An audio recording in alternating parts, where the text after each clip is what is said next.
Ask myself this question. Zach, will it officiate unbiased? It's not biased with that. We have lost trust in the electoral system. Tikayenza kunoparticipate in anything that is happening whether community based Papahoya, Makurisa, Tikaroa, or anything happens, Saka, I'd rather stay home. I can't be independent to say you support such and such. There's a certain ideology. It's under this roof.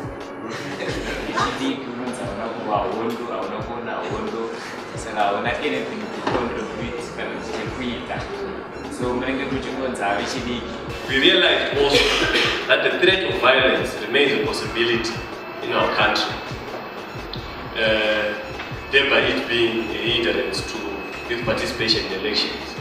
But the fact that there is still the opportunity, so the threat of violence still exists. So we recognize poverty as a very important, rather as a key obstacle.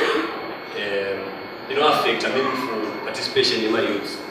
Meaningful being the key word, because in an environment like ours, in a high rate of poverty, in a nation equation, there is easy manipulation of us, semi-youths.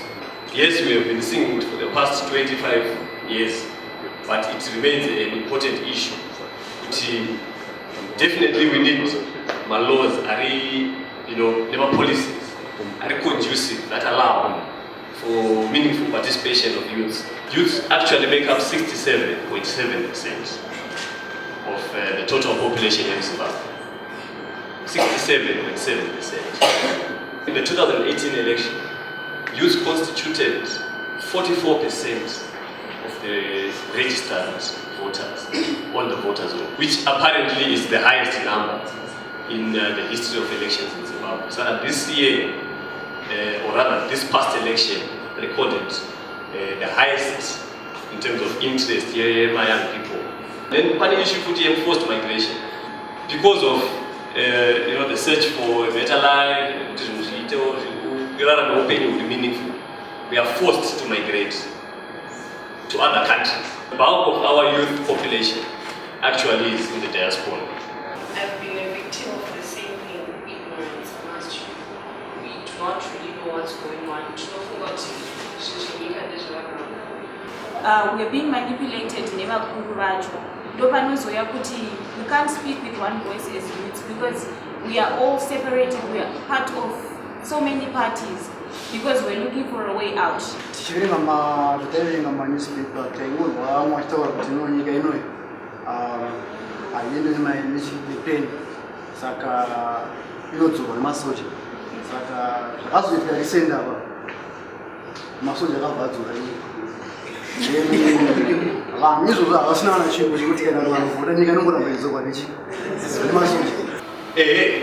a lot of shortcomings that come with the election, or that came with the past and previous election, and the ones that came before. But does that mean could it stop being Zimbabwean? Because maybe the institutions, or maybe the system, or maybe the environment, all those things are more or less playing against us. When you're looking at elections, elections are not an event. Okay? Elections are a process. So there are definitely many processes that happen for you to get to election day. So as this, the work that we do as a non-governmental organization that is focused primarily on elections is we do work around what we call an election cycle. You have 3 phases basically within that cycle. The election period, which is the shortest of the 3, that deals with election day processes and immediate post-election day processes. You have the post-election cycle within the cycle, then you have the pre-election. So now we're in the post-election and we're about to get into the pre-election. And in that pre-election now, this is where it is very critical.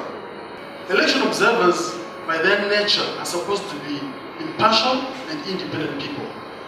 We're not there to support a certain cause. We're there to report things as we have observed them. We're bound by code of conduct. We're bound by principles, international principles and guidelines as to how we conduct our observations.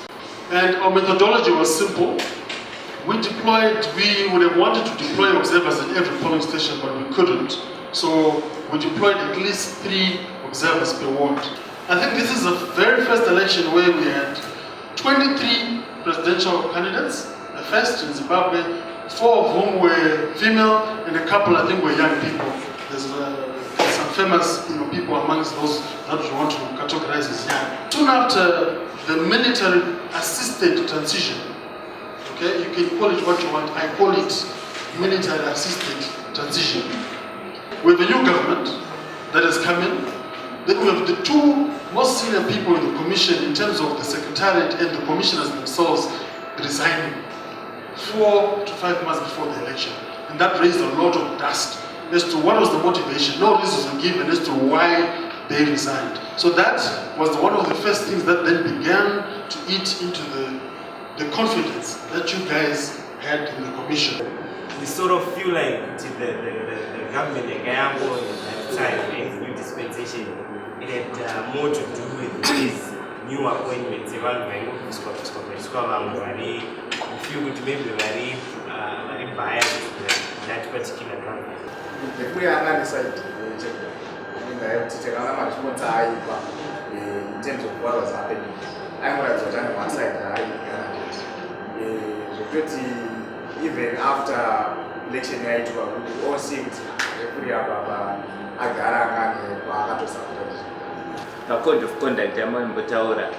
I understand issue in hate speech.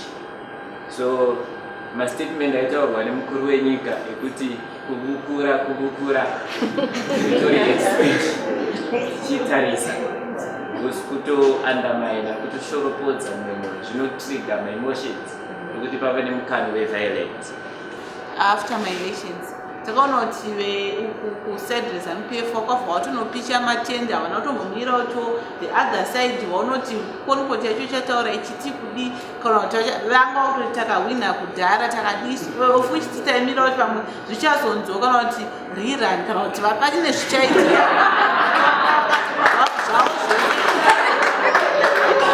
One critical thing that people missed, because there was a big argument when the election results were coming out, okay? Because I think they started with the parliamentary results. And as the parliamentary results were coming, I think the narrative was set that this election is only going one way. Okay? Then we came to Chirezi. Huh? Then people are like, what is happening in Chirezi? Chirezi knows.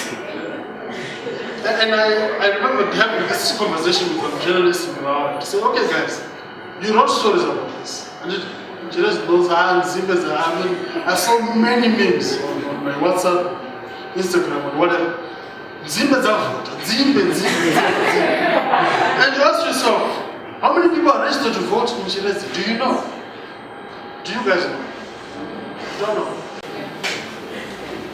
I'm self-employed, we're just struggling to make ends meet.